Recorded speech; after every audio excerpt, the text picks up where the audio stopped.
Let's begin our session on ideation based on artificial intelligence. Before we begin, I would like to know, am I audible properly? Am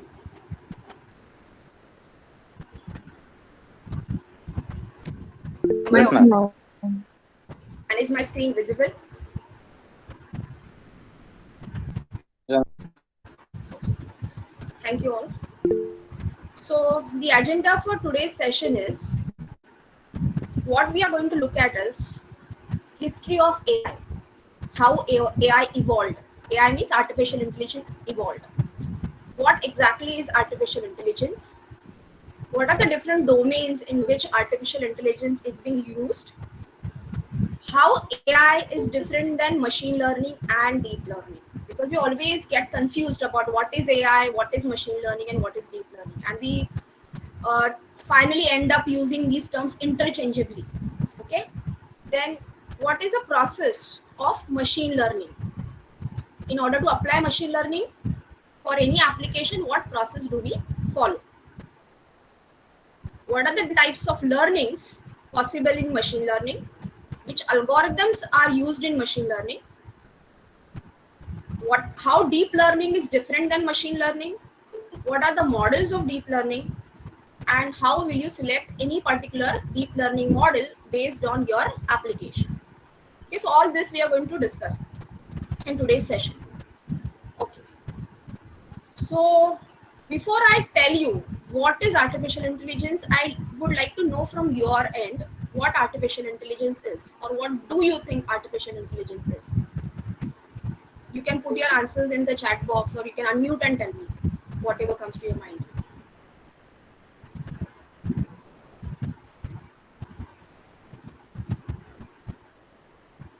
How will we define artificial intelligence? Anybody? Okay.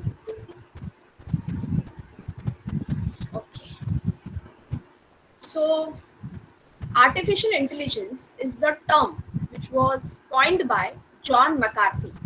Okay, he was one scientist, and in Dartmouth conference, he coined this term, artificial intelligence. And what is his definition of artificial intelligence?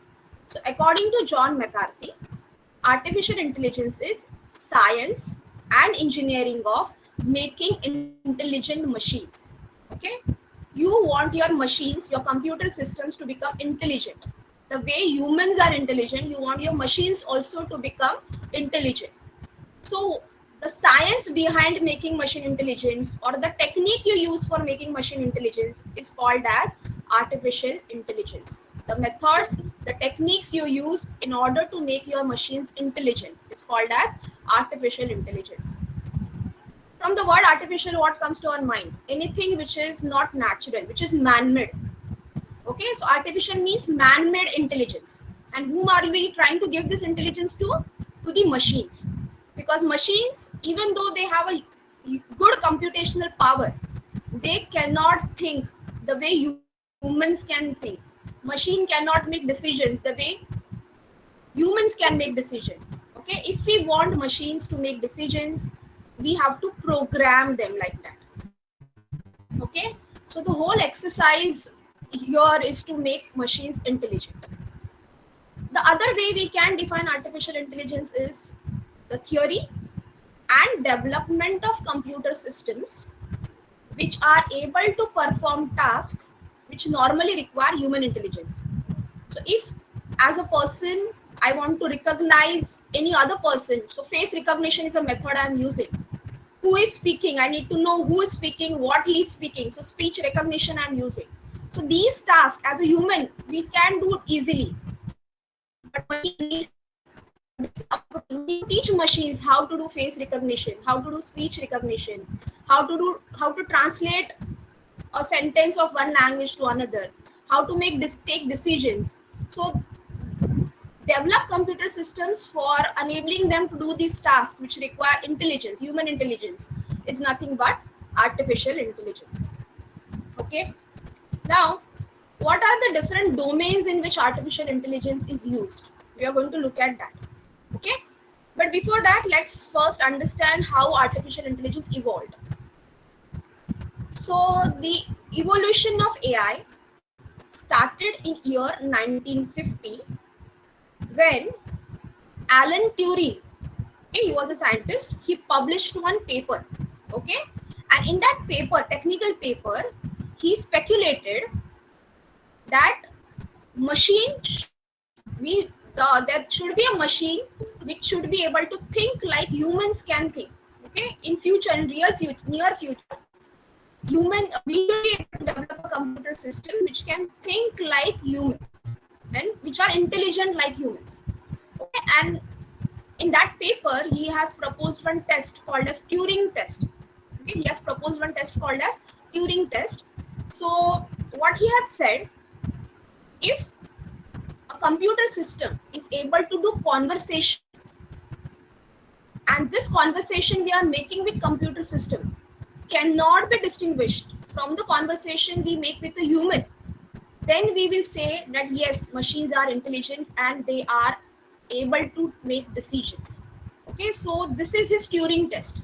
The Turing test says if a computer system means if a machine can do a conversation the way humans can converse, and there is no there is no way we can distinguish whether the conversation is happening with a machine or whether it is happening with a human. If you cannot distinguish the conversation, then we will say that machines have become intelligent. And that was his Turing test. Until date, there is no machine, or we haven't reached to that point where we can say that this machine is successfully passed the Turing test. No such technology has come, or no such model has been created so far which can clear the Turing test. Okay, so after 1950, in 1951, there was a scientist called as Christopher Starchy, who developed a chess program and a checkers program. Okay, that program was able to play against human. Okay, this was followed by in year 1956 when John McCarthy coined the term artificial intelligence. For the first time, the term artificial intelligence was coined by this person called as John McCarthy. Okay, later on, in year 1956, the first research lab for conducting research on artificial intelligence was set up, and that was MIT lab. So the setup of MIT lab happened in year 1959, from where the research in AI started. Okay, this was then followed by introduction of the very first robot. Okay, and this the robot was introduced for the very first time on the assembly line of General Motors company. Okay, General Motors company in their assembly line started using the very first robot, and that happened in year 1960. Okay, this was then followed by in 1961 the first chatbot called as Eliza was introduced. Okay, introduction of the first chatbot called as Eliza happened in year 1961. Currently, we have Alexa and Siri are the chatbots being used.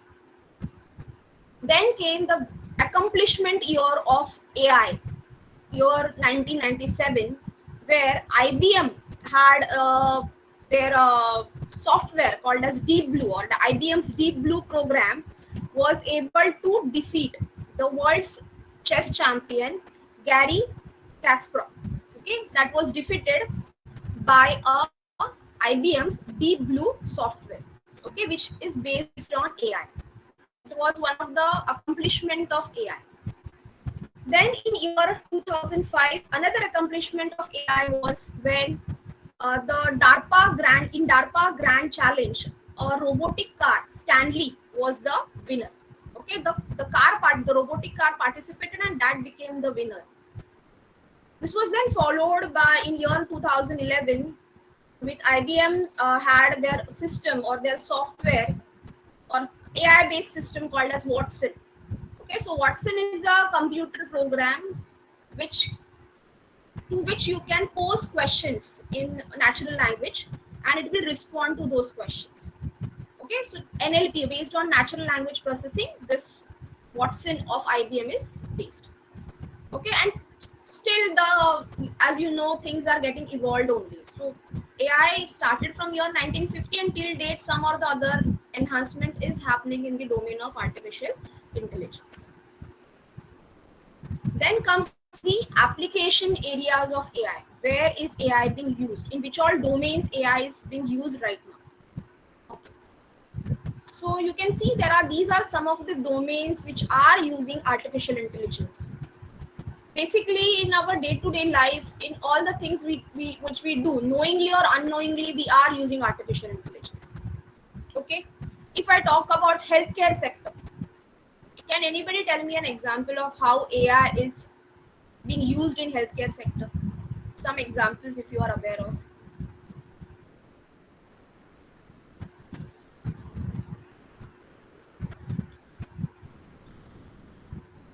Yes, can I have some answers, please? Yeah, please. Chand, Saugule. Ma'am, for identifying differences or anomalies in the blood pressure. Okay. So difference in the blood pressure. Okay. Anybody else?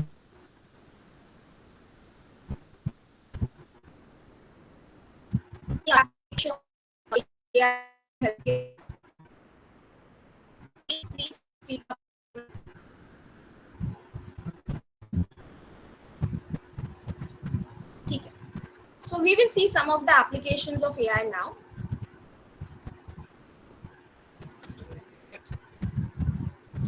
How AI is being used in healthcare. So many of us, or we have seen people wearing this wearable trackers, Fitbit and the Apple's Watch. Okay, what is the purpose of wearing this devices? Why are we wearing this kind of devices nowadays? I don't have an access to chat.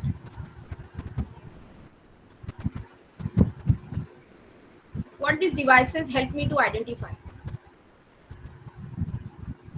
They help us to track different parameters like your blood oxygen level or your blood pressure, etc. Correct. So these devices are able to monitor my health by observing the parameters, like which kind of parameters are observed, the sleep pattern, the eating habits, the blood pressure, the heartbeat, heart rate, the activities a person is doing.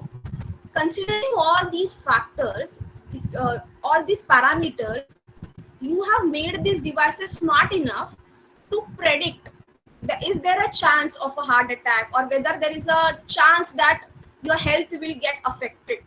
Okay, so still enhancement is going on in this sectors where prediction of the diseases will be happen, or user will be intimated in advance about the chance of having any health problem in future. Okay, so the wearable trackers are based on artificial intelligence. Then AI based virtual nurses are being used when it is not possible to physically go and visit a doctor or take assistance from a nurse. Then AI based virtual nurses are helping in that part. Robots are being used for performing surgery. Da Vinci is one of the robot that is used, which will help the surgeon in carrying out his surgery in an accurate way, or he will assist the surgery while it is being performed by a doctor. Okay, AI is also being used in analyzing the medical images. So the images like CT scan of a person or MRI scans of a person, they are the images which are needs to be studied thoroughly by humans. The radiologists have to study CT scans and MRI scans thoroughly in order to understand the presence of a tumor in that scan. Okay, it may happen that humans do not make mistakes while scanning these images, and hence fail to detect the presence of tumors because the tumors are hidden in the background, they are not clearly visible in the scans.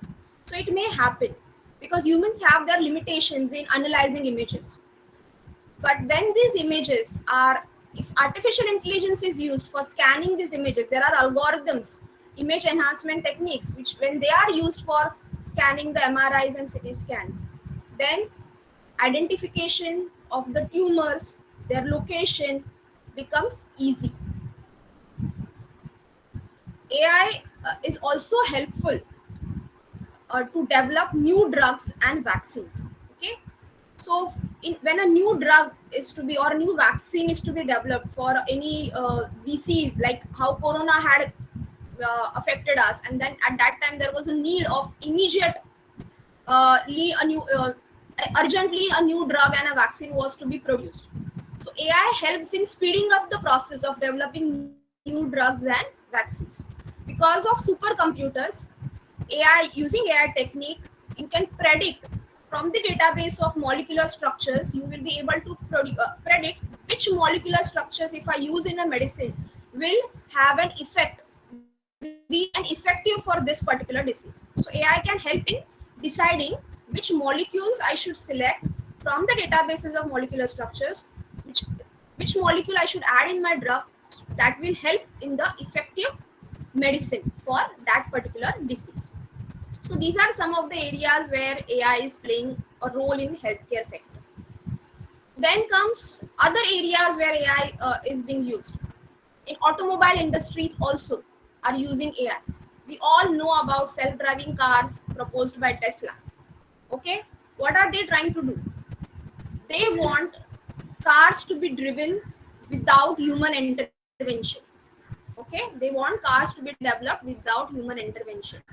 So like how human while driving a car understand traffic signals, understand people walking on the road, understand other vehicles on the road, and then decide the path. Okay, similarly the cars using their camera, their sensors should be able to understand the environment and should take the decision of changing the driving speed, applying brake, and so on. Okay, so the self-driving car is one of the area where artificial intelligence is being used. Then comes in the banking and finance sector also. Uh, in order to help customers, okay, when for customer service for 24 by 7, human representatives won't are not available to service the customer. So AI bots are introduced. Okay, robot traders.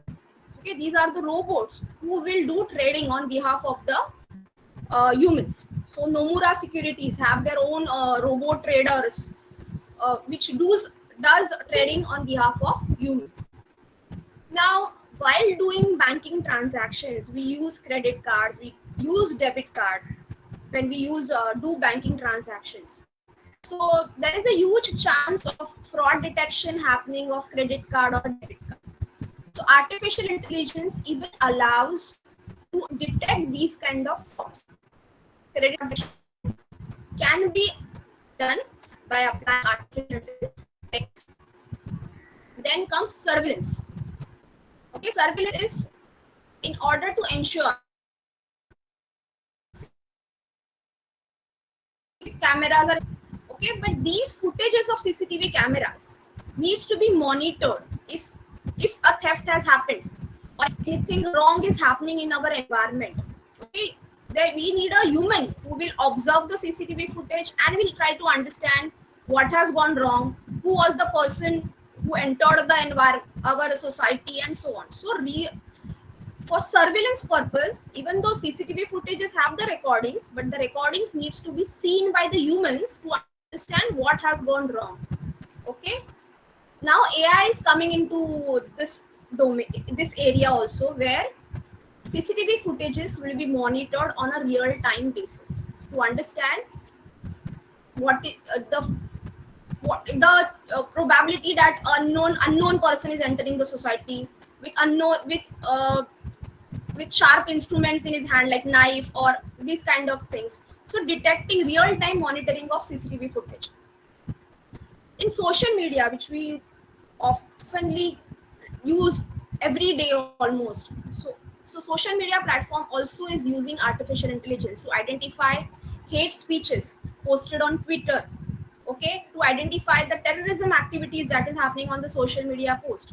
If through some accounts continuously the violence, the speeches and the videos which terrorism, these kind of information is being pushed on the social media handles. will be identified through the use of artificial intelligence. Then you all might be aware of auto tagging facility of a Facebook. Can anybody tell me what is auto tagging facility of Facebook?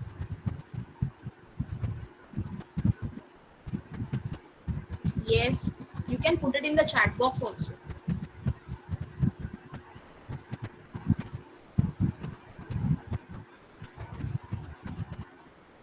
What is auto tagging facility of Facebook? So when we upload any group photograph on the Facebook, okay, using face recognition, it will identify the people present in that group photograph and will tag them automatically. Okay, so face recognition is used to identify people, and then those people will be tagged automatically. Okay, then on social media, the advertisements that are shown, they are targeted advertisement, means personal recommendations kind of things. Advertisement for those particular person is then displayed based on his previously searched pattern, means his browsing history, based on his age, based on his location. Some advertisements will be shown to him. Currently, even the AI tools have been developed which can write Facebook post on behalf of you, or which can create an ad on the Instagram. Okay, automatically Facebook post will be written on behalf of human, and even the ads can be posted on the Instagram. Okay, this is the use of AI on social media. Then in the domain of entertainment, when we use Netflix or when we use Amazon Prime, movies are recommended or the web series are recommended to user based on their browsing history, their previously watched movies, based on their profile. The recommendations are given. Okay, in the education sector also, artificial intelligence is being used. The softwares are developed which will assist teachers, okay, in making a question paper. Automatically a question paper will be formed. Okay, instead of a teacher making a question paper, automatic generation of a question paper, okay, using artificial intelligence is being done. Similarly, for grading the answer papers or for grading the assignments which are written by the students, even for that, artificial intelligence is being used. Okay, so let's say one essay has been written by a student. So as a human, I am scoring the essays written by two students. I will read the essay, I will try to understand whose essay is more effective, and accordingly I will grade. So this kind of intelligence of understanding good content and all is then given to the machines, so that machines will understand whose essay is better than the other person's and will accordingly give a score to that particular essay. In space exploration programs also, artificial intelligence is being used. So unmanned vehicles, unmanned space explorations like Mars rover is being sent to space. So without a human present there, unmanned space vehicles are sent to the space, to the Mars or to the other planets. Then autonomous spacecraft, the spacecraft which can which doesn't need any human assistance in order to go in the space and to operate there. So autonomous spacecraft. In the gaming region, you all might have heard about AlphaGo. AlphaGo is the software based on AI which can play the Go game. It's a board game actually. Okay, so AlphaGo is for that. For IBM Watson, I told you what is IBM Watson. What is IBM Watson? The question answering system. Okay, where you can pose your question in natural language and the system will respond. Okay, then what is Deep Blue? It is a chess program. Okay, AI based chess program which can play against human. In robotics, robots are being designed or being developed and is being used in various sectors nowadays. In medical sectors, robots are being used to take care of patients. Okay, in manufacturing industry, robots are being used at the plants to speed up the manufacturing process. Okay, for transporting things from one place to another, robots are being used.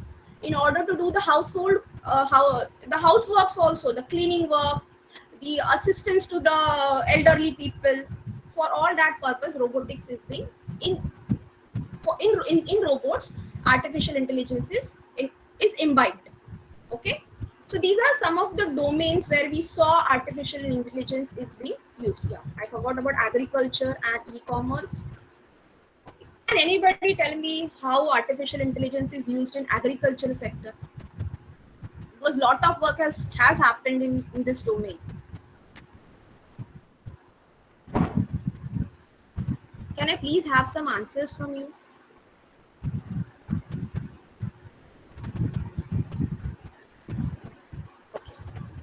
So, use of AI in agriculture is at multiple locations and at multiple places.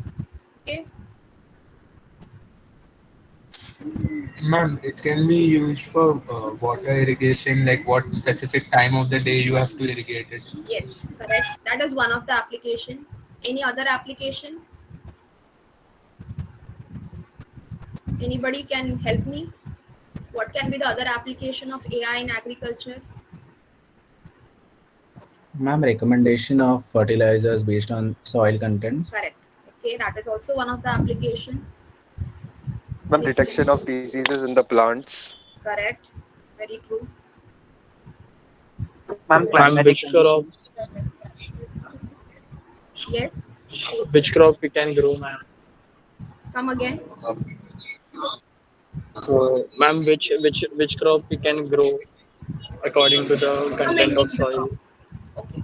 So on this slide, I have listed down some of the use cases where AI is being used in agricultural domain. Crop yield prediction and price forecast. By looking at the size of the farm, by looking at the current growth of the plant you had put in the farm, by looking at the current growth of the plant and by looking at the farm size, AI, the algorithm will be able to predict how much yield will be generated from this particular farm.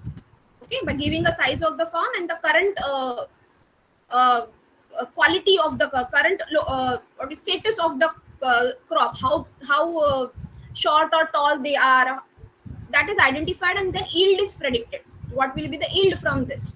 And even you can use AI to forecast the prices for the next few weeks by looking at the market conditions.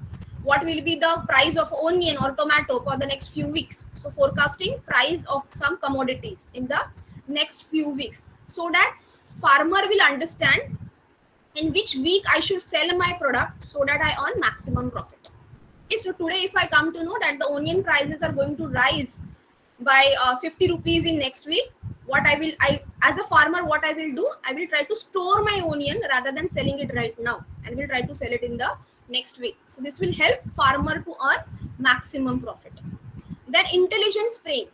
So AI based sensors can be used, which will detect the weed affected areas and will precisely spray herbicides only in that particular region which are affected by the weeds. What happens because of this? The usage of these herbicides is reduced. You are using less herbicides, you are using it only on the plants which are affected rather than spraying it on the all the plants or crops which are even though at good condition, you are unnecessarily spraying herbicides on them. Okay, so this reduces the use of herbicides, which is actually a good for human health also, and it is even helpful to the farmer because he doesn't have to spend too much on the herbicides. Okay, predictive insights. So AI will help farmer to tell him what is the right time to sow the seeds. Okay, the date and duration during which he should sow seeds of a particular plant in order to gain maximum productivity. Okay, for this the algorithm will use will study the parameters like weather conditions. What is the current weather condition? He will study that. He will try to, the algorithm will may try to know what is the status of the soil, what is the quality of the soil, and will then tell what is the right time to sow the seeds in a farm to get maximum profit. Okay, then robots are being used in the agricultural domain to pluck only the ripe fruits. Okay, for for strawberries and for mangoes, even the robots are being used so that only the ripe fruits are picked up. Okay, and the work happens at a faster pace because you don't have to depend on a labor for it. Getting a labor at village places is a big challenge what farmers face. Okay, then crop and soil monitoring. So using machine learning and artificial intelligence, the health of the crop can be monitored on a regular basis to diagnose whether any pest has affected them, whether the soil quality is deteriorating. With the help of sensors, it can be identified whether the NPK parameters, the nitrogen, phosphorus, and potassium content of the soil are as expected or not. And if they are falling, if NPK value for a particular soil is falling, then fertilizers needs to be added. So farmer will be intimated, farmer will be informed that the soil quality is reducing, which the value of sodium is degrading, so add a corresponding fertilizer. So recommending fertilizers when the soil quality degrades. Okay, that is one thing. Disease diagnosis, as one person said. So understanding by continuously monitoring the farm area to understand whether the plants are getting affected by any disease. So early diagnosis of any disease happening in the plant by looking at the leaves of the plant, or by looking at the color or shape of the stem, it can be understood whether the plants are getting affected by any disease or not. Okay, so that if the farmer is informed in at an early stage, he can immediately use some treatment to save his plants from further degrading. Okay, so these are some of the areas where agriculture AI is being used in the agriculture domain. In e-commerce sector, we all have somehow used this. We all use e-commerce websites very often, and that is why we all have experienced this kind of facilities while using the e-commerce website. Okay, personalized recommendation, that we all know, based on our browsing history, our previous purchases, based on our preferences, our profile, our age, location, some recommendations will be given to us. They will try to recommend, you may like this, you may like to purchase this. Okay, then virtual shopping assistance is provided, chatbots are provided to enhance the service of the customer. While using a e-commerce website of while doing the online payment on the e-commerce website, frauds of credit card or can happen, or internet banking, may OTPs getting stole, or some kind of these activities may happen. So detecting these kinds of frauds, for that also artificial intelligence helps. Businesses gets, when any customer wants to buy a product, what is the first thing he does? He sees product, he understands the details of the product. Plus, we always have a habit of checking the reviews by people who have already purchased the product and have used the product. Now, if the reviews posted on the e-commerce portal are fake reviews, what will happen? A customer may not buy that product by looking at the reviews, and this in turn will affect the business e-commerce companies making. So it is very important to identify these fake reviews posted by the customer. So for identifying these fake reviews also, artificial intelligence helps. Okay, search optimization. So whenever we are searching any particular product, the search should happen in an optimized way to ensure that whatever person is searching for is shown to him. The exact product is shown to him, whatever he was looking for. For supply chain management, so using artificial intelligence, a demand for different products is predicted in different time frames. So based on the historical data or the previous year's data, the AI will be able to predict that in particular month, let's say Diwali, so October, November is a month where maximum sale happens on the portal, or at the time of Independence Day, a maximum sale happens on the portal. So based on these time frames, the demand, the prediction of the demand is done, which then help the e-commerce portal to keep ready the stock. So for managing their stock, which can meet the demands of the customer, the preparation can be done. So these are some of the areas where artificial intelligence is being used. Okay, this I've already told you how AI is being used in healthcare sector. Okay. So we saw what is artificial intelligence. We saw the domains where artificial intelligence is used. Now, all of us, knowingly or unknowingly, use these three terms as one term only: AI, ML, and DL. For us, it is same, but ideally, it is not so. I told you what is artificial intelligence. Okay, machine learning is a subset of artificial intelligence. Machine learning is a subset of artificial intelligence, and deep learning is again a subset of that machine learning. Okay, we will again see what is the difference between machine learning and deep learning. That is also we are going to study later. Okay, what is artificial intelligence? Artificial intelligence means making your computer system intelligent so that it can make decisions on its own. Machine learning enables, or machine learning is a method by which you make your machines intelligent. So it is a subset of artificial intelligence. Using the algorithms proposed by machine learning, you are going to make your machine intelligent. Okay, so that is why machine learning is a subset of artificial intelligence. Machine learning proposes some methods and techniques. You apply those processes, apply those techniques in order to make your machines intelligent. Okay, so machine learning is going to be a subset of AI, and deep learning is again a subset of machine learning. What is the difference between them? We will see in our upcoming slides. Okay, any doubt in the things we did so far?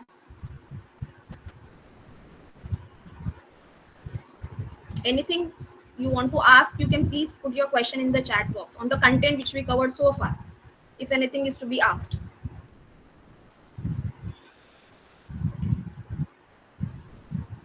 All right, so let's now understand. We have understood what is artificial intelligence. Now let's understand what is machine learning.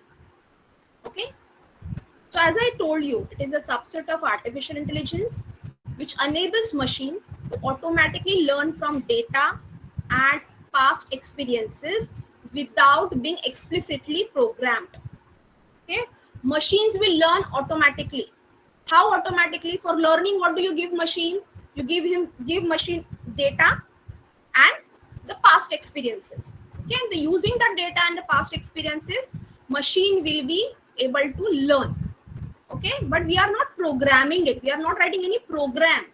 Okay, let's say as a child, as a parent, I want to teach my child the difference between an apple and a red ball. Okay, what happens, I try to show my child apple and a ball multiple times till the time he understands that how apple is looks little different than ball. The shape, the change in the shape between apple and ball, till he is able to distinguish between them. I keep teaching my child again and again. I keep showing the image of apple and ball again and again to him, but I'm not explicitly telling any logic to him, or writing any program, or writing any telling him any method to distinguish between apple and a ball. Okay, so you are enabling your machine to learn to distinguish, let's say, between apple and a ball by providing your machine many images of apple and many images of ball. Okay, keep supplying multiple images of apple and ball to your machine till the machine understand the difference between apple and ball. Keep giving lot amount of data to your machine.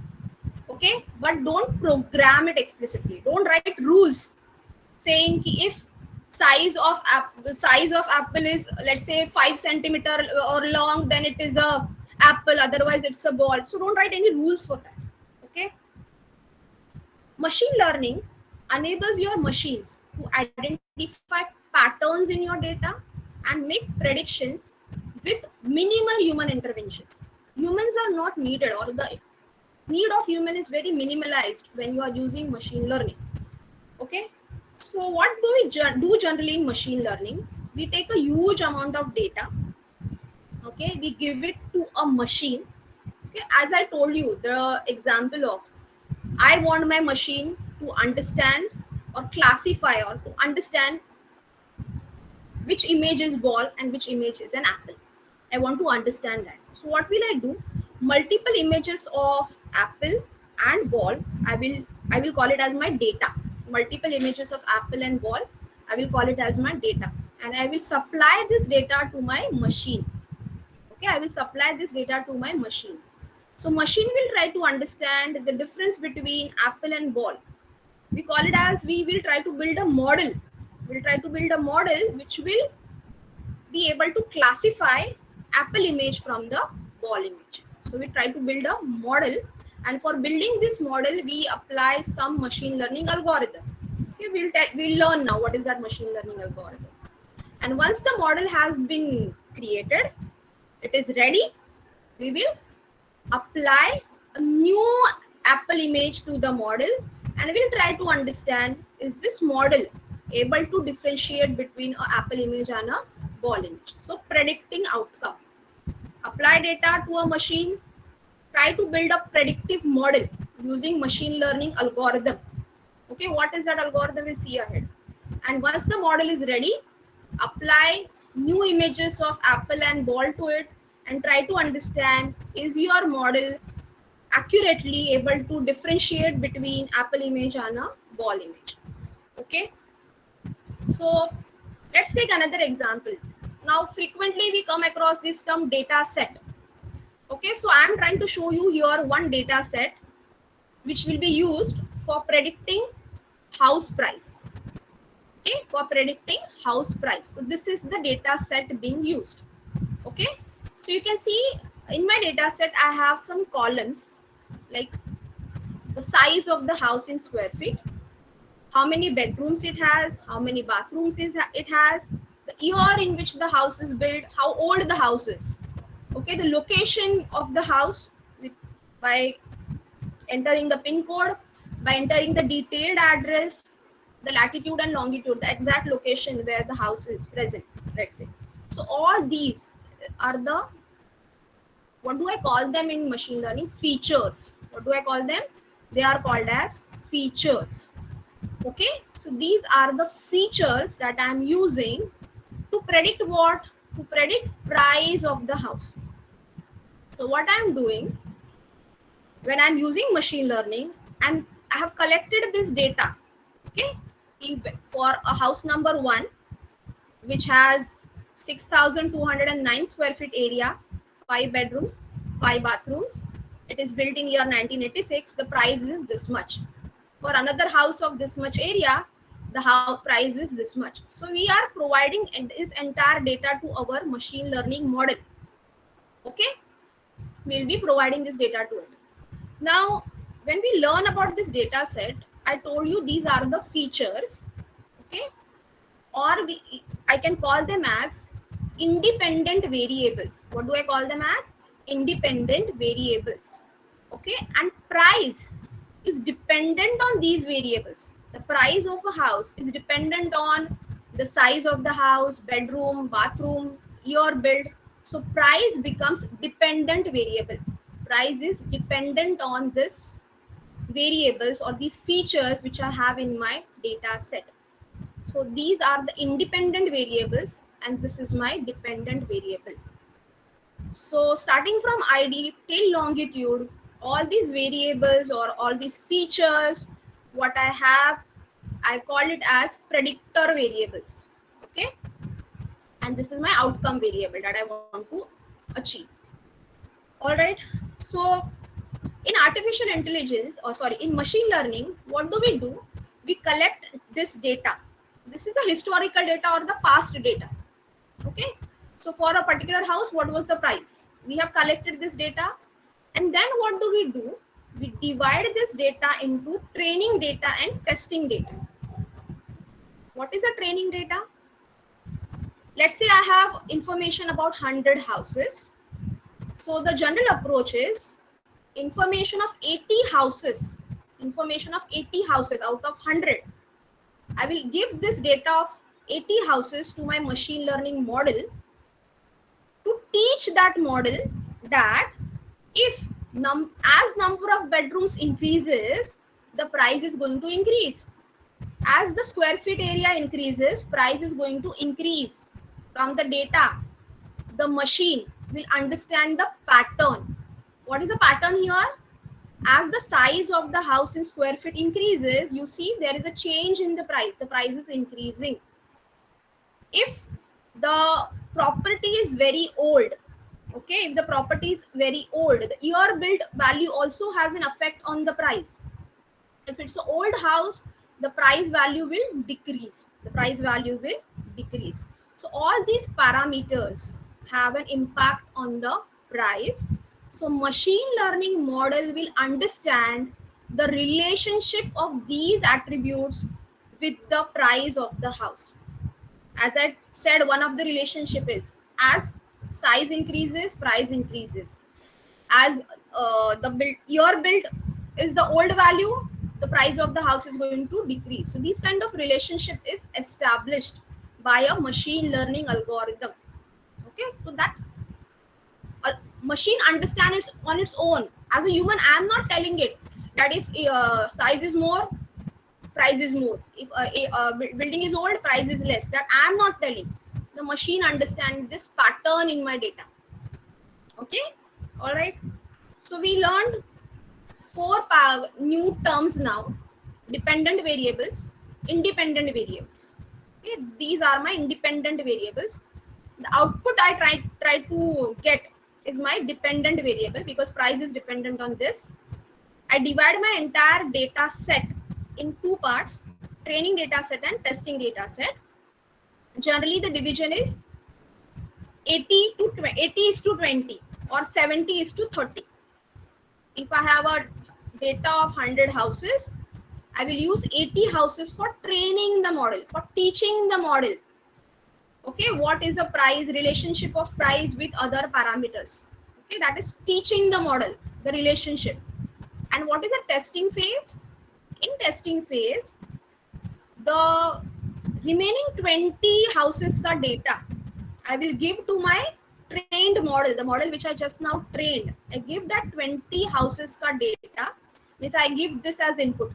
Okay, this entire record I give as input, and then I try to find out what do I get as the price of the house.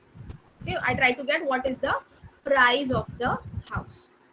Okay, so we use training data to train the model, and then we apply testing data to understand whether model has generated house price which is mentioned in this table, whether model could predict the price which was similar to the price which is there in this data set. If it is similar, okay, for a data record 100, it said that the price is 50 lakhs, and the table, the data set also has the same value or nearly same value for the 100th house. We said that the model is working fine. It is able to predict house prices correctly for all the testing samples. Then I say that model is trained correctly. Otherwise, I have to retrain my model by changing some parameters. Okay. Now let's see the process of machine learning. Okay, so we are looking at the machine learning process. For any application, if I want to apply machine learning for that application, the very first thing I need to do is define the objective. Okay, define objective. So let's take an example. Suppose I want to understand what will be the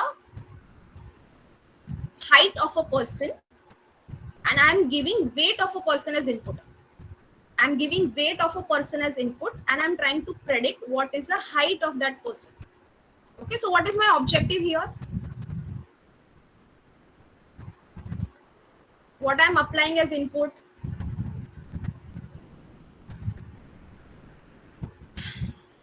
Height of a person is the input. Okay, so that is my independent variable. And what I'm trying to predict? Weight of the person I'm trying to predict. So that is my dependent variable. Okay, so the very first step is understand for your application which are dependent variables and which are independent variables. If I take another example, let's say I want to predict whether a person has a chance of having heart attack in near future. I want to predict whether there is a chance to have a heart attack in near future. Okay, and what are the inputs I'm using for that? The pulse rate of that person from the last 2-3 months. What is his BP value? from last 2 3 months, what is his cholesterol, 2 3 months, or from in a last year, what was his cholesterol levels. Okay, his, whether the person is obese or not, does he have smoking and drinking habits, okay, what is his lifestyle. So all these parameters are used in order to predict whether a person will have heart attack or not in near future.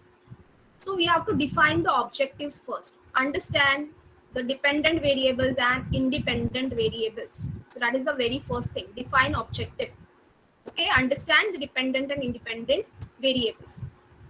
Okay, then you have to understand this, the problem is of which category. Is it a regression problem or is it a classification problem? Okay, I will tell you what it is. So identify dependent and independent variables and understand whether it is regression problem or classification problem. Then comes the next step where you start gathering the data. Okay, if I take an example of predicting heart disease, what is gathering data means what? What will I do? For predicting heart disease, what kind of data do I need? The person's blood pressure levels for a certain week, also some symptoms which predict that the heart rate is increasing. Yes. So I will use information like what is his BP from certain months, what is his cholesterol level, is he a obese person. So data gathering. Okay? Data gathering is a very important step in machine learning process. And this is the step where you spend a lot of your time, and the accuracy of your application or accuracy of your machine learning model depends to a great extent on whether data gathering is done properly or not. So you will try to gather data by visiting a doctor and who is treating that, who is a family doctor of that person, and you will try to get all the data about that person from the doctor or from the person itself. If he has a record of his BP levels and cholesterol levels and so on, I will try to get it from him. Okay, if I take another example, recognizing face of a person. Okay, I want to do a face recognition. Okay, so for face recognition, what is going to be a data? I need a data of multiple people's faces. Okay, one option is I go and click pictures of people whom I meet, who are my classmates, who are my teachers, who are my mentors, who are my family members. I keep clicking pictures of those people. That is how I do data gathering. Or you have a website called as Kaggle. We visit that website Kaggle and we download the data that we want. Okay, so data gathering is the process where I collect data by visiting a source from where there is a chance to get a data, or I manually generate data by like clicking pictures of my own, okay, on my own. Now, whatever data you have gathered, you store it in one file. It's in a CSV file we generally use. Okay, CSV files we generally use. Then comes data cleaning, preparing your data which can be given to machine learning model. So whatever data you have captured, that may have some errors. So try to remove errors from your data, and that is called as data cleaning or preparing data for model. Okay. So in data preparing, what do we do? So let's say here I come to this data set. Okay. And if for the square feet parameter, for some of the records, there are 100 records in my data set, and for some of the records, if I see that the square feet value is 0, that means it is a incorrect data. So I will have to change it. The square feet value, if it is 0, change it. Okay, it may happen that the value is missing only. It is not 0, but it is not present. Dash is there at the place of square feet or at the place of bedroom. Dash is there. Value is missing. Value is incorrect, or value is not in the correct format. Okay, let's say for zip code, the zip code is not a 5 or 6 digit number, but it's a 10 digit long number, from which I understand that it's an invalid zip code. So in data cleaning, we look at the records of our data set and we look for missing values, incorrect values, and data in a wrong format. If these are the cases, try to change that data. Okay, try to change that data. If it is a missing value, what can I do?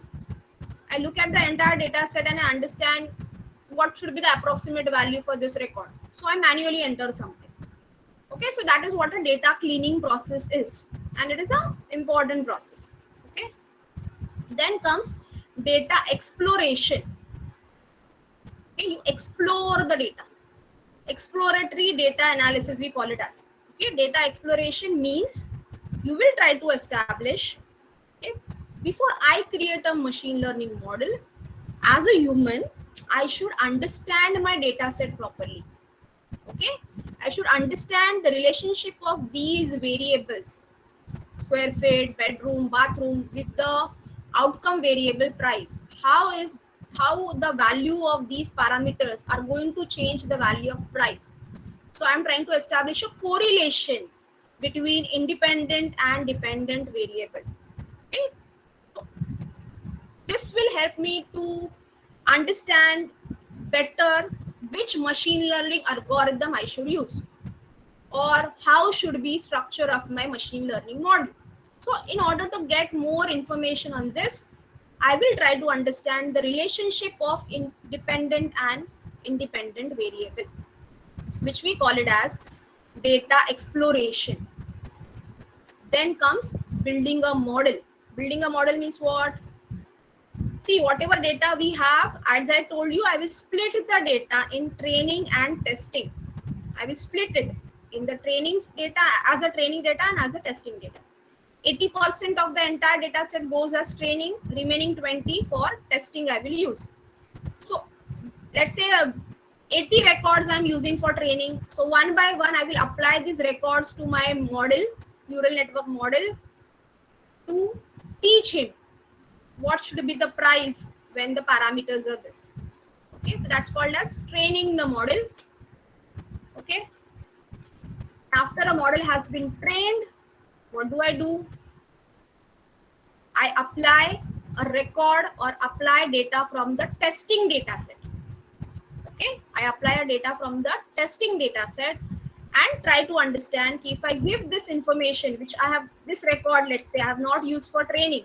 So if I give this record as input to my model, is it able to predict the price properly? As mentioned in the table, is the price getting predicted properly or not? So I'm evaluating the model for its accuracy, how accurate my model has learned. I evaluate that. Okay, and if it is not accurately working, I will change some parameters of the model. We call it as parameter tuning. I will change the learning rate, I will change the activation function. So I do the parameter tuning, and once again then train it, and then do apply unknown data sample and try to understand whether prediction is happening properly or not. Okay, so this is the entire process of applying machine learning to any problem. Any doubt in this?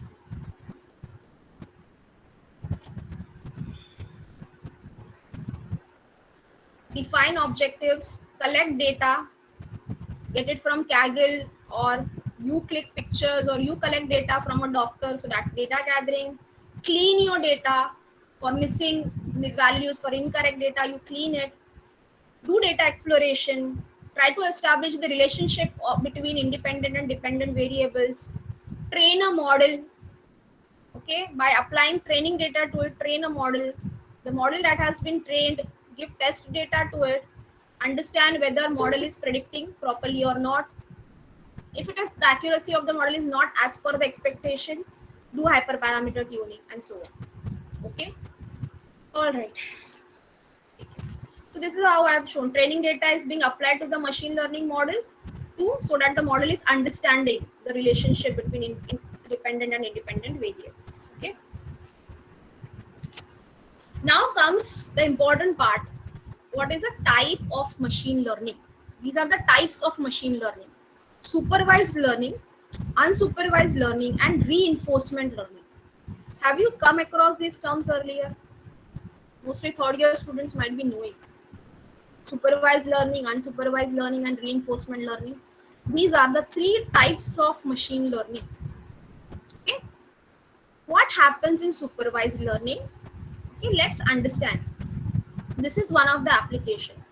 We are trying to build a machine learning model. Okay, this is how the model has been shown.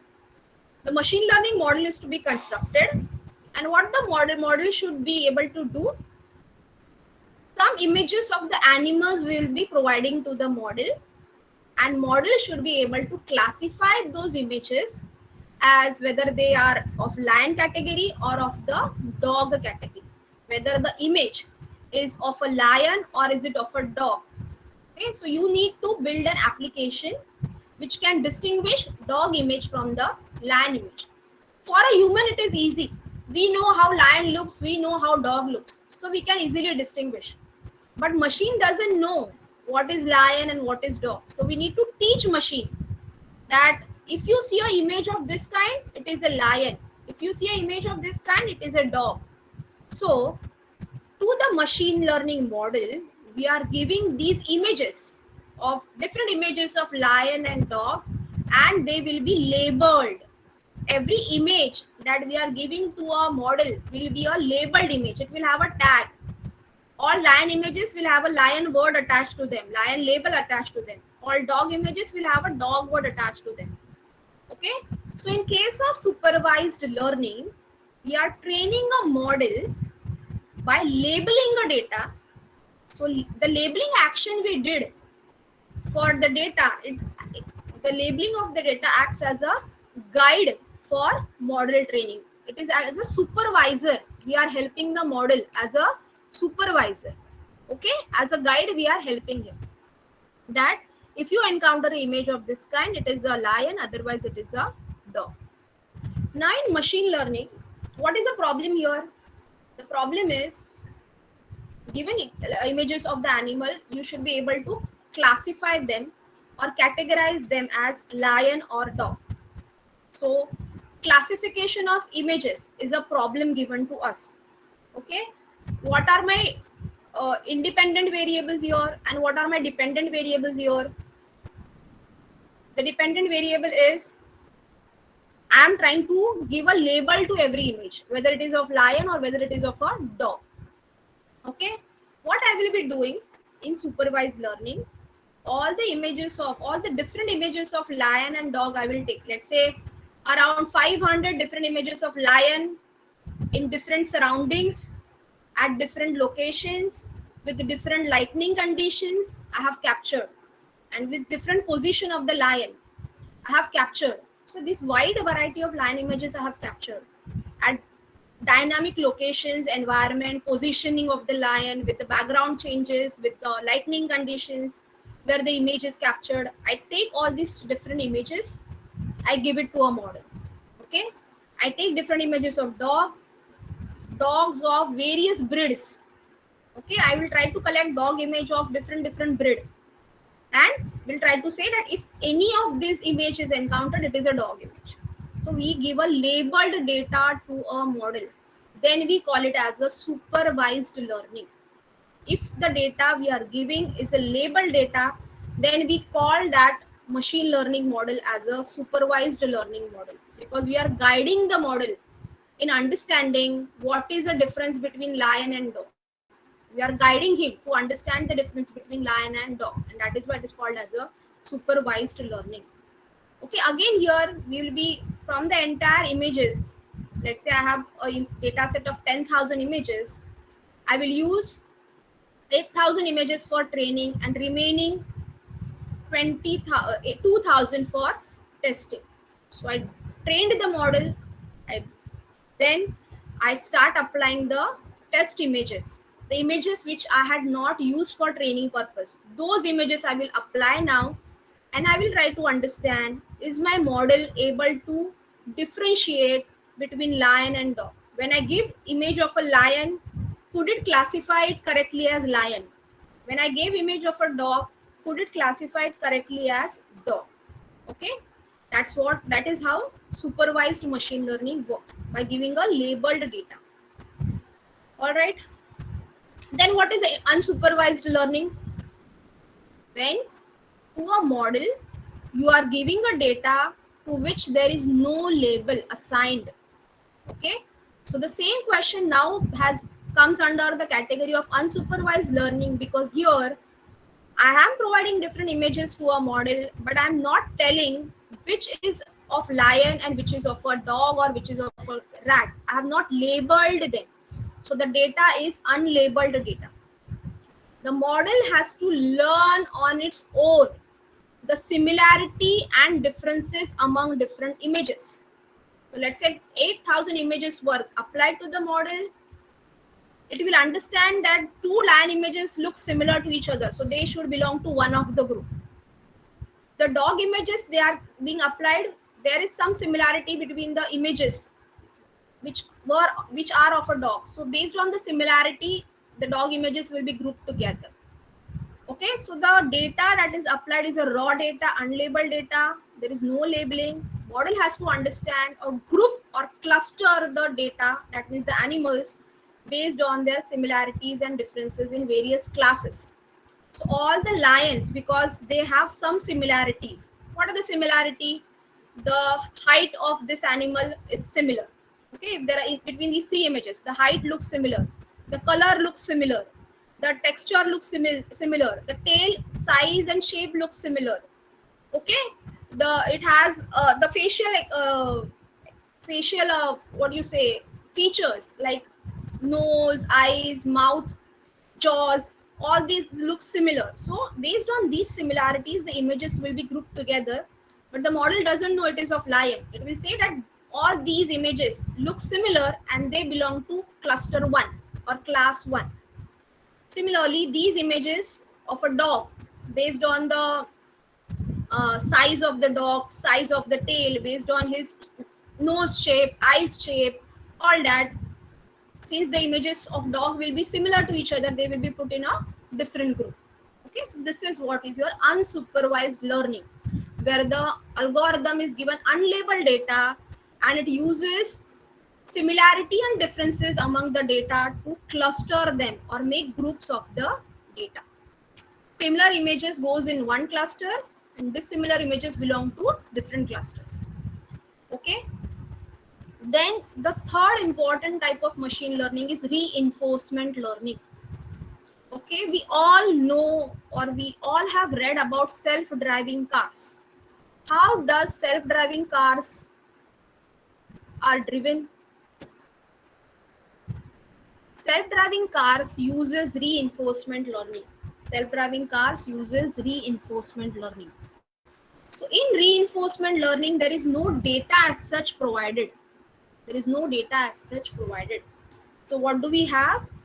So let's say there is an agent. In this case, in case of self-driving car, agent is nothing but a car. Okay, agent is nothing but a car. This car is kept in an environment, means it is placed directly on the road, let's say.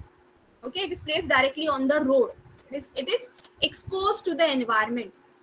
The camera of the car, the sensors of the car will try to understand the surrounding or will try to understand the environment, will try to capture what is there in the environment. So the car or the agent, we will say, will try to capture the location of walking people, the location of other vehicles on the road, location of traffic signal, color of the traffic signal. All these parameters of the environment are used by this agent or by this car in order to take some action. So taking some action means move towards right, move towards left, change a steering wheel by 30 degrees to the left or to the right, or reduce the speed. These are some of the actions the car will take after studying the environment. And if car is able to move towards its destination correctly by taking these actions, if car is reaching close to the destination, that means it is reaching close to the goal state. The goal state is one location where the car has to reach. So if the car is able to reach to the goal state without colliding with other objects on the road, then a card is given, then a reward is given. then a reward is given. But whereas after performing some action like changing steering wheel to a 30-degree to the right, if it collided with any other car or with a obstacle, then a punishment is given. Okay, so reinforcement learning works on the concept of reward and punishment. The agent has to learn environment. After learning environment, takes some action. After taking the action, if the agent is reaching close to the goal state, is able to reach to the goal state or going close to the goal state, the agent will be rewarded. Okay, otherwise the agent will be punished. And what is the objective here? The objective here is to maximize this reward. The objective here is maximize the reward. Okay, if any punishment is given, the agent understands ki previously the environment values were these and I took a action of moving to the right and that was a wrong action. As I am punished, that means that was a wrong action. So he keeps this in mind and doesn't repeat the same mistake again. Whereas if he was awarded for his previous action, then he understands that this particular action which I took earlier is correct because I'm awarded. I got a reward. That means it was a correct action. So I repeat the same action again. Second time, the similar situation arrives. So that is what is a reinforcement learning. This is same as how humans learn. If we are left to an unknown place, what and we want to find a route to reach to our destination, what do? We sense our environment and we start taking actions. We start moving in either left, right, or a straight direction. By moving in any particular direction, if we are reaching close to the goal state, okay, then we keep moving ahead till we reach to the goal state. That means we are getting rewarded in order to move ahead in the forward direction. But if we collide with any obstacle or if by taking any action, we have the distance between the destination and us has increased, that means we will be punished. Okay, so we won't be repeating the same action again in future. This is how a reinforcement learning works. So these are the three types of machine learning: supervised, unsupervised, and reinforcement. Anybody has any doubt in this? No doubt. All right. Now, given a problem that we are trying to solve. So some of the examples, as I told, differentiate between lion and dog is one problem. Differentiate when I'm giving a face of a particular person as an input, recognizing it that this is Ashwini or recognizing it as a XYZ person. So correctly, whether the person is correct or incorrect recognition, or recognizing the price, predicting the price of the house, predicting whether rain will happen by looking at the weather conditions. So all these are the problems that we are trying to solve. These problems which humans can easily solve, but machines needs to be taught how to solve these problems. Okay, so given a problem, we have to first identify what kind of problem it is. Is it a regression problem or a classification problem? What do you mean by regression problem? So if I look at this application, here I have been asked to predict price of the house. Anytime I have been asked to predict the continuous value, the prediction of a house is a continuous value. These values they are the continuous value. Then it is a regression problem. It is a regression problem. Okay. If I give temperature, humidity level as input, and I'm trying to predict amount of rainfall that will happen today, amount of rainfall that will happen today. So prediction of rainfall by looking at weather condition, I'm trying to do this. Again, this is a regression problem. Why? Because amount is a continuous value. So for your application, you have to first identify whether it is a regression problem or is it a classification problem. What is classification problem? Can anybody help me? What do you mean by classification problem? Based on certain parameters or criteria, you classify if a certain object is a animal or a certain object is human. Like that. So based on certain parameter, you try to categorize input belonging to any one of the group. So like the example we saw, we were giving images of a lion and dog, and we were trying to classify it as a dog or a lion. So this is called as a classification problem. We are trying to classify. Okay. Or another example is Gmail uses spam filtering. The mail coming to your inbox can be either a spam mail or a non-spam mail. So classifying emails as spam and non-spam. Okay, this is a classification problem. I'm giving signature of a person as input, and what I want as an output, whether that signature is a genuine signature or a forged signature. So I'm classifying. Okay, so these are called as classification problem. I'm dividing my input in two classes: genuine, forged, spam, non-spam. It's a binary classification. Binary classification problem. Possibly, I have a multi-class classification. What do you understand from multi-class classification problem? When the input we categorize in classes, there are no two, more than classes are possible. So let's say you are trying to recognize digits, 100 digits. Digits that I'm writing can be either 0, 1 or till 9. Anything is possible. So this digit recognition is a multi-class classification problem. Characters A, B, C, D or alphabets A to Z, multi-class classification problem. So the problems are of two types: regression and classification. Regression is when the output you are trying to predict a continuous value, and that's a regression problem.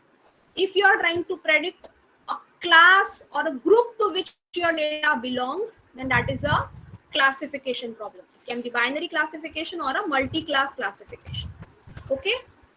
Now, we learned what is supervised learning, unsupervised learning, reinforcement learning. We learned what is regression and classification.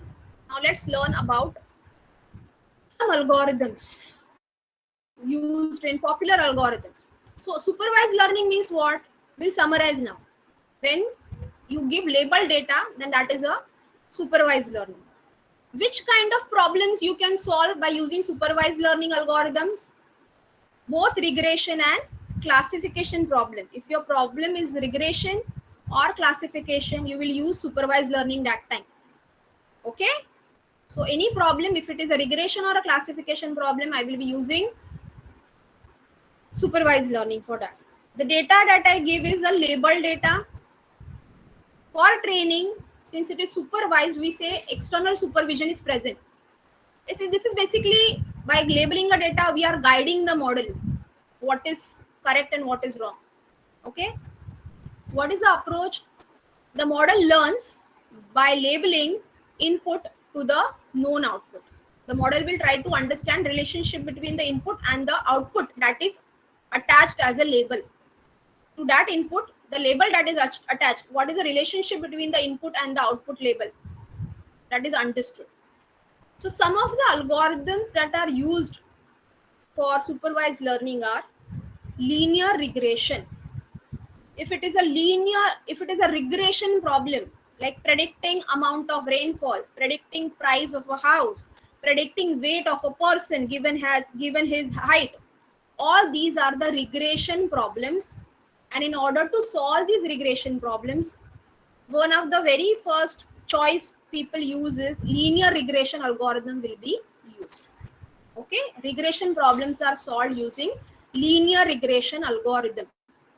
Okay, whereas if the problem is a classification problem and the data you have is a labeled data, okay, the data you have is labeled data, then you go ahead with other algorithms called as logistic regression, support vector machine, and k nearest neighbor, KNN. Okay, these are the popular algorithms. Okay, these are the popular algorithms: linear regression, logistic regression, and support vector machine. Okay, these are the popular algorithms. If it's a regression problem, use linear regression. If it is a classification problem, use logistic regression, support vector machine, and k nearest neighbor. Okay, if the problem is clustering, clustering means you want to categorize your inputs into groups, but the data available to you is unlabeled data, then which algorithm will you use? If you have unlabeled data, then we have clustering algorithms called as k-means, c-means, db-scan. All these are the clustering algorithms which we should use. Okay, if we have a data which is unlabeled data.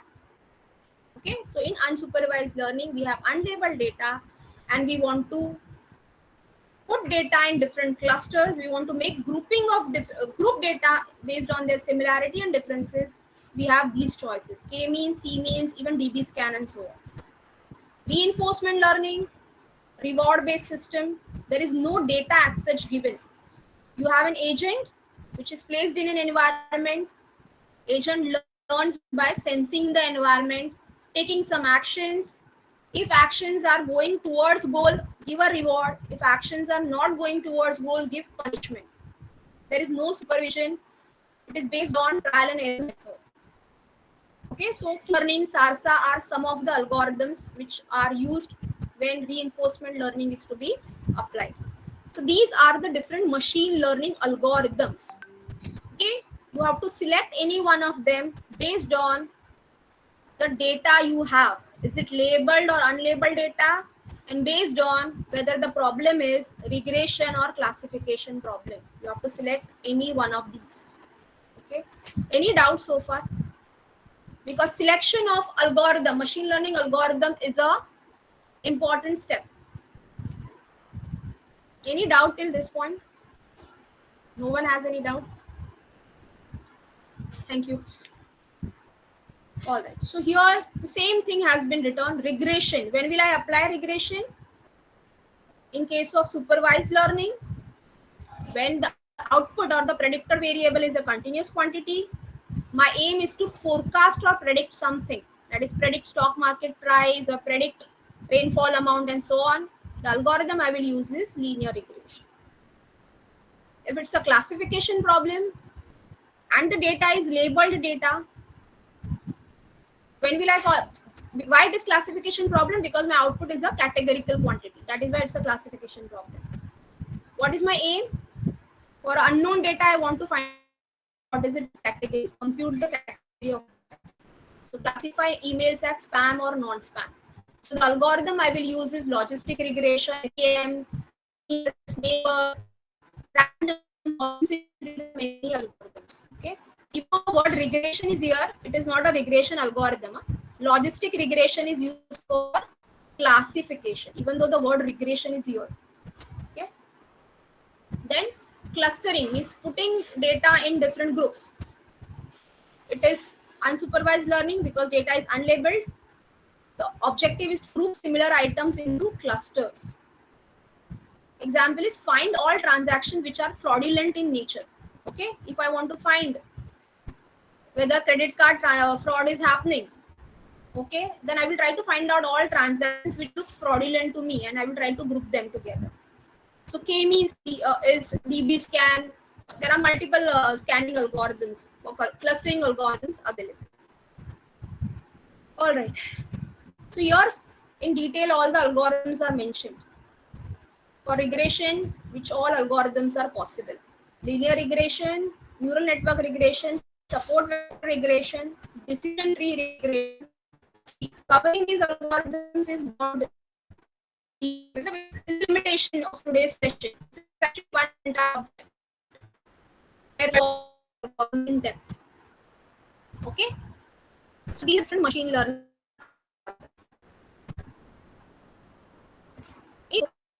Learned what all we have learned so far.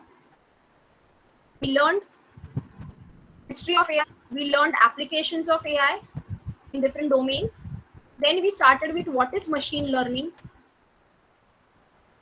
some concepts related to data set we saw. What is the process of machine used in machine learning model building? What are the different types of machine learning? Supervised, unsupervised, and reinforcement. How to categorize a problem as regression, classification, or clustering problem. Okay, all this we saw. And what are the algorithms that can be used for regression, classification, and clustering kind of problems. Okay. Now, this machine learning had some limitations. What are the limitations of machine learning? Machine learning models fail to perform when you have a data of higher dimension.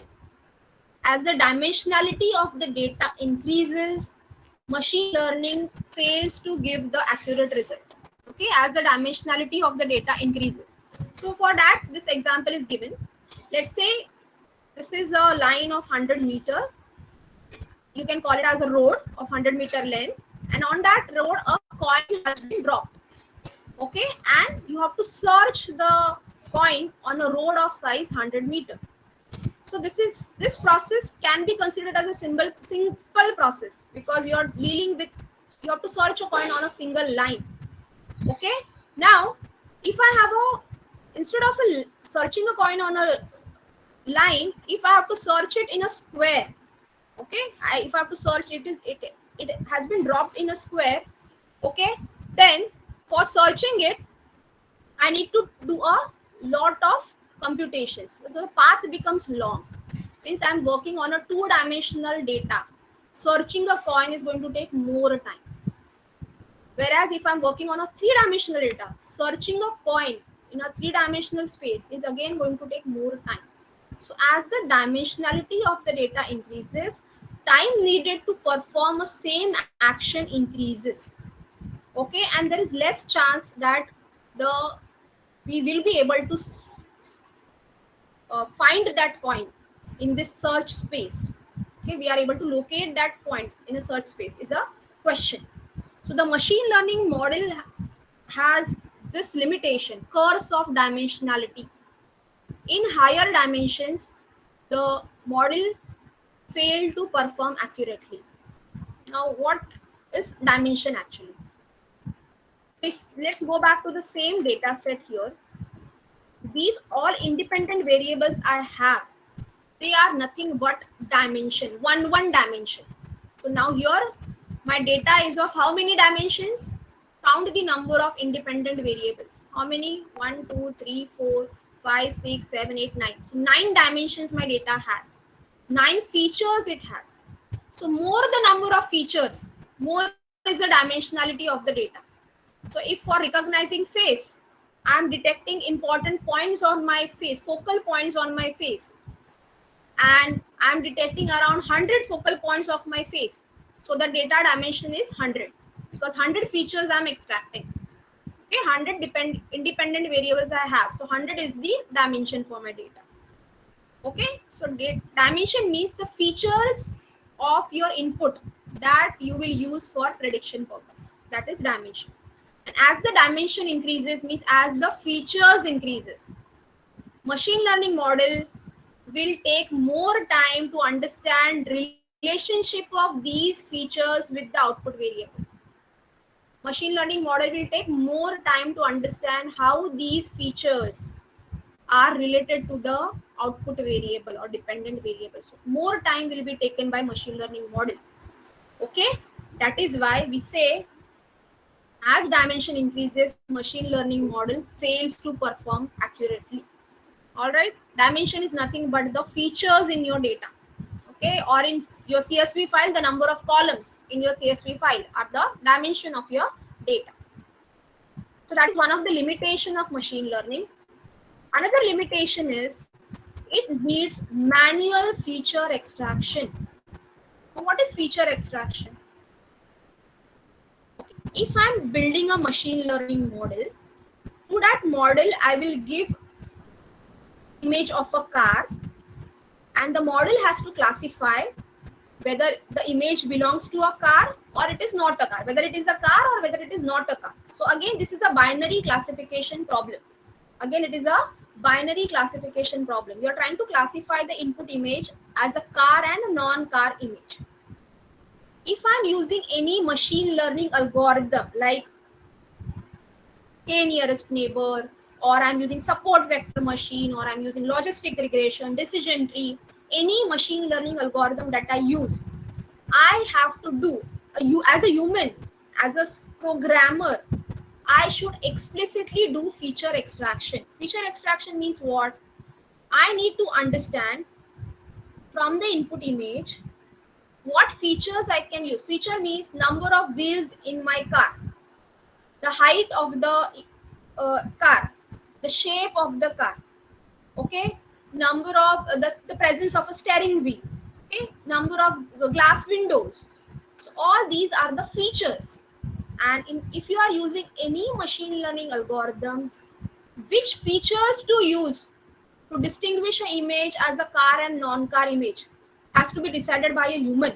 Human has to decide from this image which are the prominent features I should use to say that this is a car image and this is a non-car image. Okay, so this is a feature extraction which has to be done by a human in case of a machine learning model. So, which is actually a challenging task for a human. Okay, let's take another example.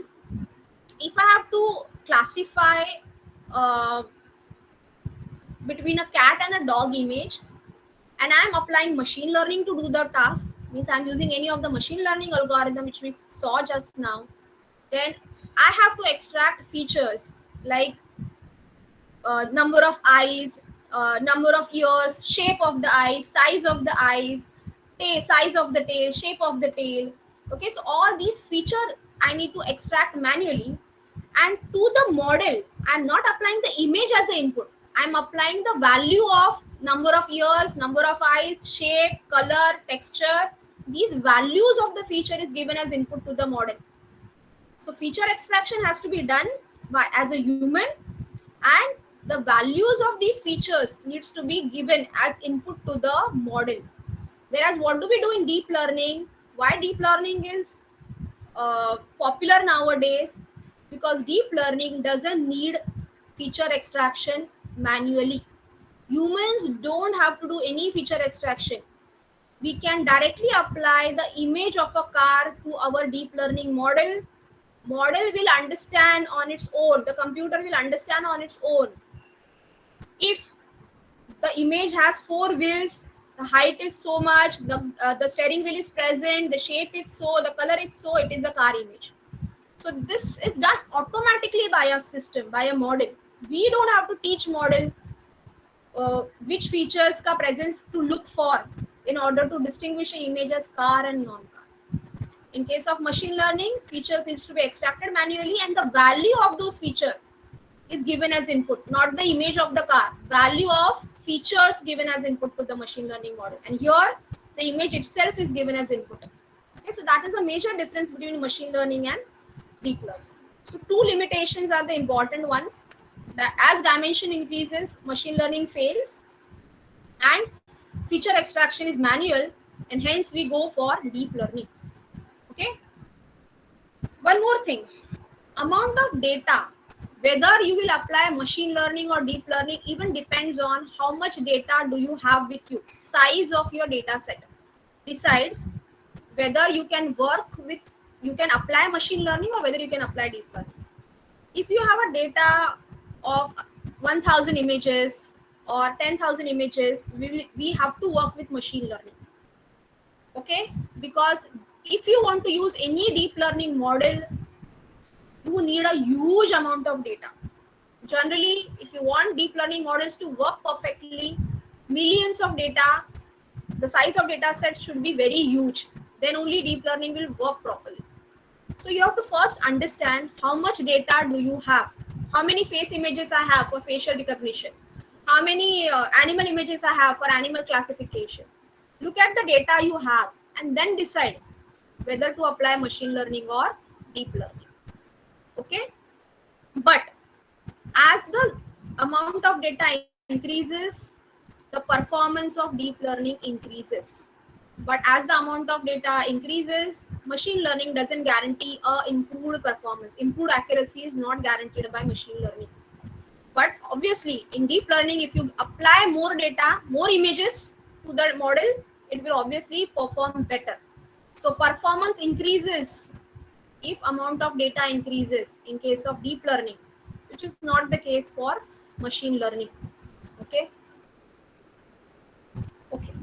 So how is deep learning now different than machine learning? That was the question.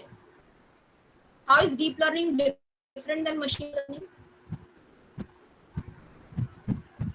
We learn two things, no? This is the deep learning model. Okay, we have this deep learning model. How is this deep learning model different than the machine learning model?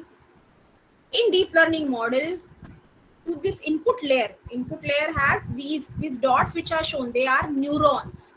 Okay, like how brain has a neurons. So similarly, these are the neurons. Generally, the neural network architecture is divided into three layers: input layer, hidden layer, and output layer. Input layer means what?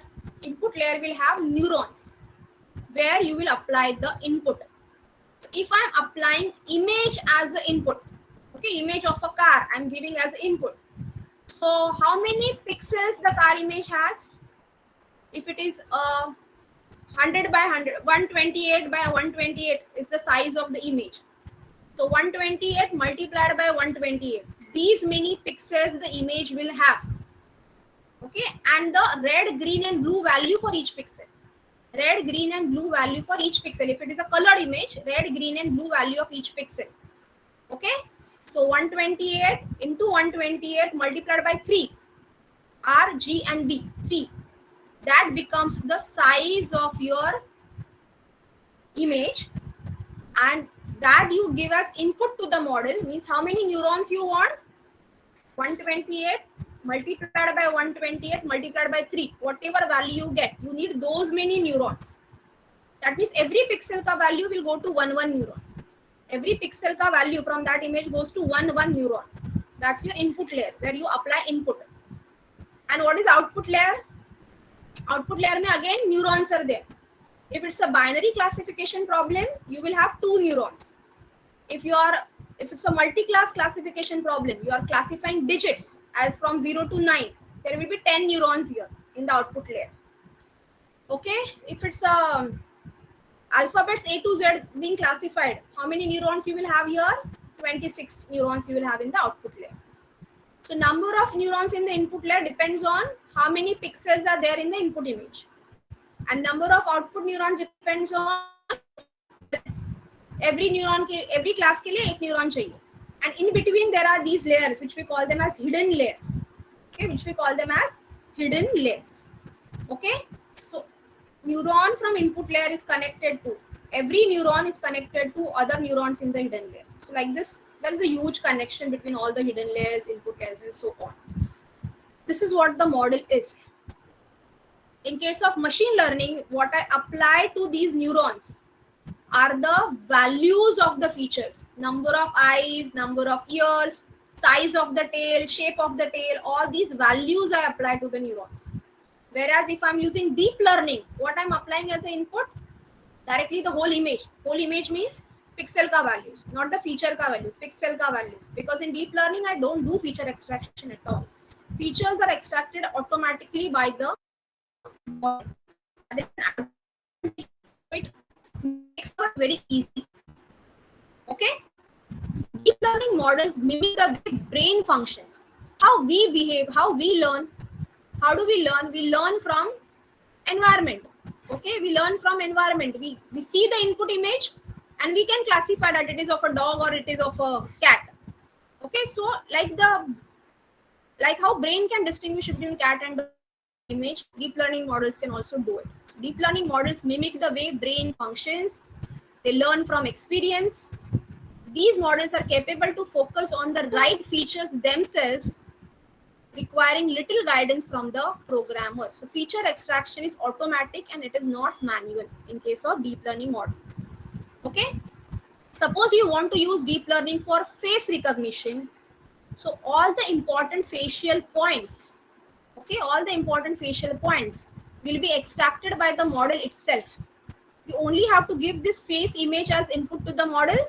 The model will understand positioning of nose, the iris, the location, the iris volca location, the size of the forehead, the size of the lip, the points of the lip, all these values which are important one to classify face of one person from another.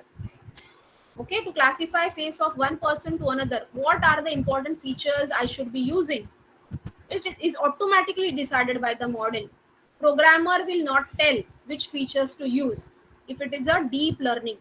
But if I'm using machine learning for face recognition, as a programmer, I have to calculate the value for size of the iris, uh, size of the nose, location of the nose, size of this pinpoint. So these values I calculate by writing a program. Feature calculations I do, and then I supply values of those features to train the model. Okay, so that's the difference. So deep learning for face recognition, as I showed, this is the kind of architecture you have. There will be input layers, there will be output layer, and in between there can be as many hidden layers possible. More the number of hidden layers, we have to increase the hidden layers and the neurons in it to get more accuracy. Okay, generally how many hidden layers you should have is decided by trial and error. Okay, there is no fixed theory on how many neurons I should have in hidden layer and how many hidden layers I should have. There is no fixed theory or logic of selection of this parameter. It is completely based on trial and error. Number of hidden layers and neurons in hidden layer has to be chosen in trial and error manner. So in case of deep learning, see, this is your data set, faces of so many people. You are giving these images as input one by one. The pixel values of every image is applied as input. First person ka pixel values goes, then second person ka goes, third person ka goes. Okay, at the first hidden layer, the edges of every faces, the edges are detected. Okay, edges are detected in the first hidden layer, at the place of first hidden layer. At the place of second hidden layer, the important organs like nose, eyes, and all, they are detected, and then a combination of these objects is then somehow detected in, or relationship between the different objects detected is then identified in hidden layer 3. So means as you go ahead in the neural network deep learning model, more fine details are captured. More fine details are captured as you go ahead in the model. Okay, in deep learning there are three architectures: CNN, RNN, GAN. So now if I have to use deep learning for my project, which one will I use? I understood that I have a huge amount of data set. My data set size is very large. So I decided that I will use deep learning rather than machine learning. Okay. Now comes the question, from the available architectures, which architecture should I use? Whether I should use CNN, RNN, or GAN. How do I make this choice? Anybody has any idea when to use CNN?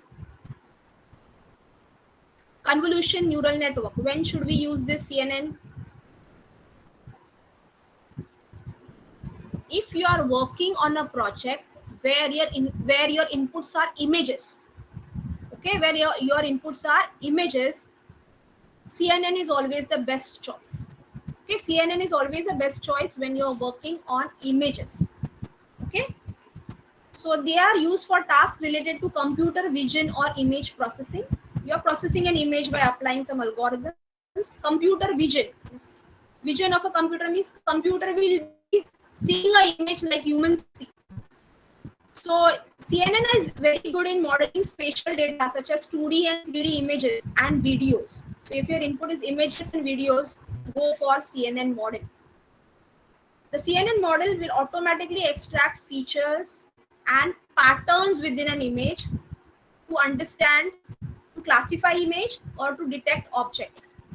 If I give you a photograph and I ask you to detect which are the different objects present in this photograph, whether a building is present, a cycle is present, a car is present, that is called as object detection. So for these object detection kind of problems, CNN has to be used. So when image, video is given as input to the problem, is your input, then go for CNN. Feature extraction need not be done manually as it is a deep learning model. Features are learned directly by the model. Automatically, it will understand which features to use to distinguish a car from a non-car image. Advantage of CNN is it can produce highly accurate results. Other advantage is, suppose I have created a CNN model to classify an image as car and non-car image. The same model, the same CNN model I can use with some modification, the same CNN model I can use to distinguish between dog and lion. I have to just apply the data set which I have. The model that has been trained, I just freeze that model. Same trained model I will use. I will apply a new data set of cats and dogs, and the model should be able to classify cats and dogs also. Okay, so this is called as transfer learning. Okay, transfer learning. Already pre-trained models you have, on some other data set they were trained, you use those models with a new data set to do your job of classification. This is how your CNN architecture looks. There is an input layer, some convolution there is there, pooling layer is there, some fully connected layer, means your hidden layers are there, and then the output layer. I'm not going into details of the architecture. This is actually beyond the scope of this session. These are the popular CNN architectures available. ResNet, AlexNet, VGGNet, LeNet. These are the popular CNN architectures available and are being used by the people for their projects. Okay, all these are the pre-trained models. They are pre-trained models, means for some application the model has been trained. The model has number of hidden layers, neurons has their own weights and all. Okay, the model is pre-trained, and you can use these pre-trained models for your application. Okay, for identifying whether a signature is genuine or forged, to classify face of a person. For all these things, you can use these already available models. These are the pre-trained models available commercially. Then comes recurrent neural network.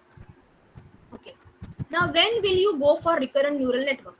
Let's say Google has a predictive search mechanism. No, as in when I'm searching in Google, I start typing the next word. It predicts for me. Okay, it predicts the next word for me. Okay, so Google is a search mechanism. So let's say I go, okay, and I start searching.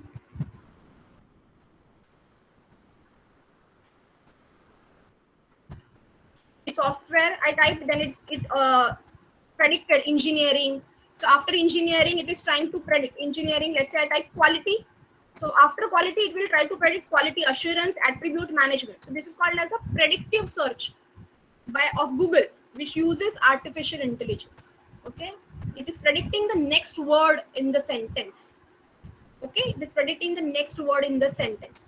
So in these kind of applications where the next word depends on what are the previously typed words by me, the next word is dependent on what I already typed.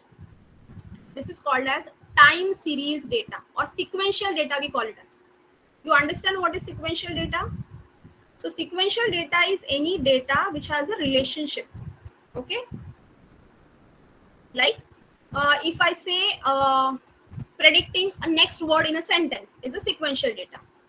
Okay, predicting a rainfall on a particular day is dependent on what is the weather condition today, what was the weather condition yesterday. So rainfall value of today depends on what was the weather today and previous day. Right? So this kind of data is called as a sequential data or a time series data. So if you have a sequential data or a time series data, this data cannot be applied to CNN. So CNN cannot handle sequential data because output generated by CNN, okay, the output that CNN generates depends on what you currently applied to it. What is the input that you gave at time instant t? That input is used to predict the output at right now. What input was given earlier is not used for predicting the output at time instant t. So what was the input at t minus 1 and t minus 2 instant is not considered while predicting the current output by this neural network.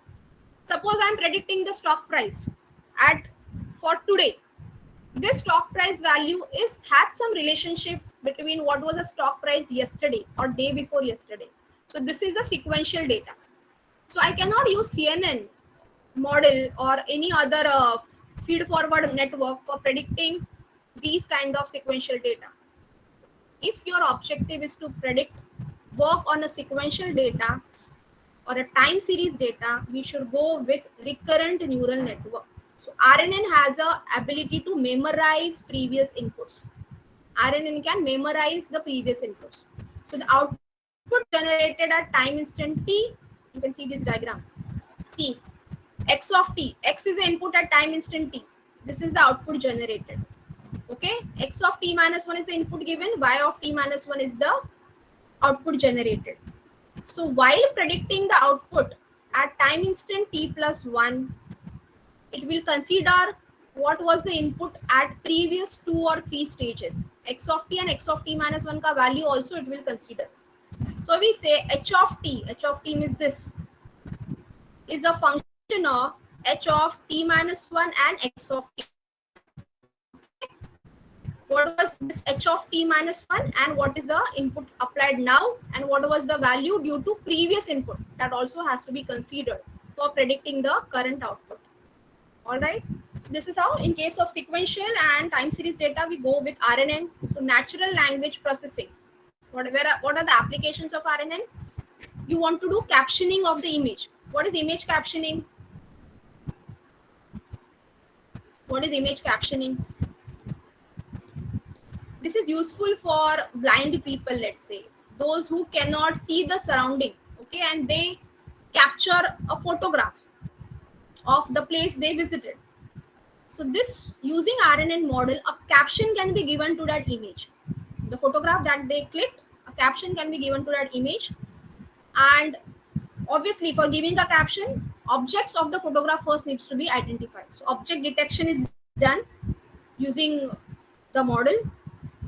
After understanding what are the objects, some suitable caption will be given. The blind and the using speech to text conversion, whatever has been identified will be spoken out, will be converted to audio signal, and the blind person can hear what is there in his surrounding. Okay, so that is image captioning, needs sequential data. Time series prediction, as I said, predicting stock price, predicting rainfall amount. Natural language processing. Natural language processing is when you are working on sentences. Okay, if I give you a very big paragraph, I give you a news article and I ask you to summarize that article. So we call it as text summarization. Okay, so it uses natural language processing. Understanding the sentiment from the Twitter post, sentiment analysis. So for all these purposes, if your objective is of this kind, we should use RNN, recurrent neural network. So the available architectures are LSTM, long short-term memory, and gated recurrent unit, GRU. These are the available architectures. Okay. Then comes GAN, generative adversarial network. Okay.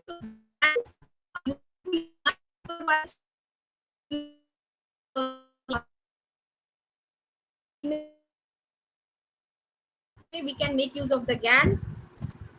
In GAN, basically, what do we have? No? There are two models, two neural networks. One is a generator model and the other one is a discriminator model. What is the job of the generator?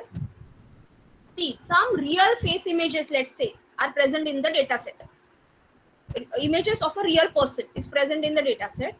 This generator model will study the images from this data set and will try to generate new faces which are not there in the data set. Will try to generate new faces on its own by looking at the faces which are currently in the data set. Will try to generate new faces. They may be the people who doesn't actually exist on the earth. For such kind of people, the artificially faces are being generated. So these are fake samples are being generated.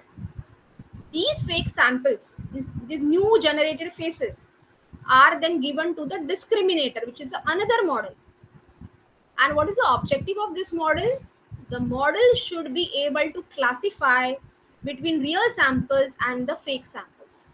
The model should be able to classify whether the input that was applied, the face image that was applied, belongs to a real person or is it a generated image. If discriminator could correctly classify between fake samples and real samples, that means generator is still not accurate and has to work more in generating faces which looks real faces. Generator will keep tuning itself or will keep training itself again and again till it generates image which discriminator cannot distinguish as fake and real. This generator has produced an image which discriminator thinks is always a real image. It cannot distinguish between fake and real image.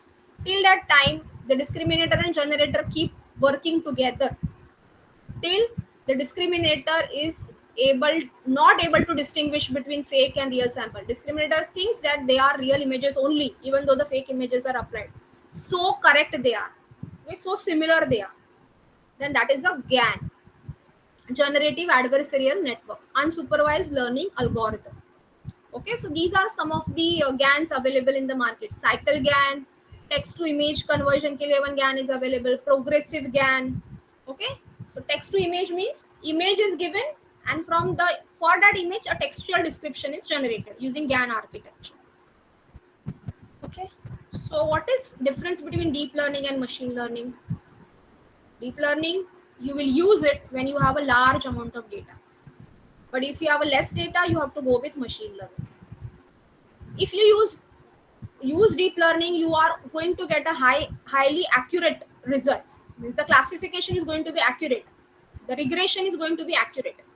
Machine learning compared to deep learning gives lesser accuracy. Okay. The problem with deep learning is the resources that you need, the computing power you need is huge in case of deep learning because large data है. Large data जितना ज़्यादा data उतना processing power ज़्यादा लगेगा. So that is why you need GPUs to train the model.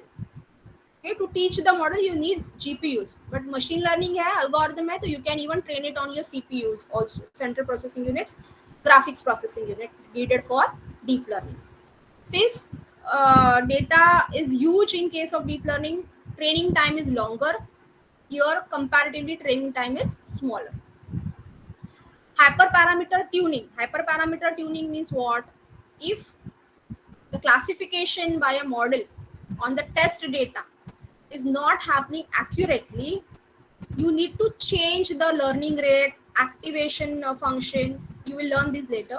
Number of hidden layers, number of neurons in the hidden layer. You will change these parameters. This is called as hyperparameter tuning. Changing the model parameter to till accuracy is obtained in classification or regression. That's called as hyperparameter tuning. Can be tuned in various different ways. But whereas if you want to tune your machine learning models, there are only limited capabilities, limited methods are available to do hyperparameter tuning.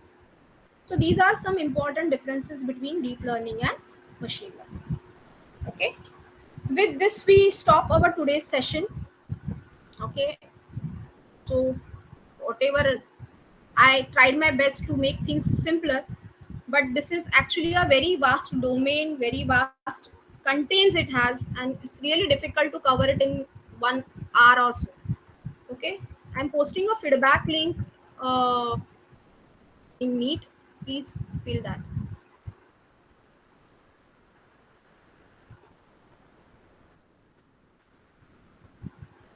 I request students to please fill the feedback link, feedback form.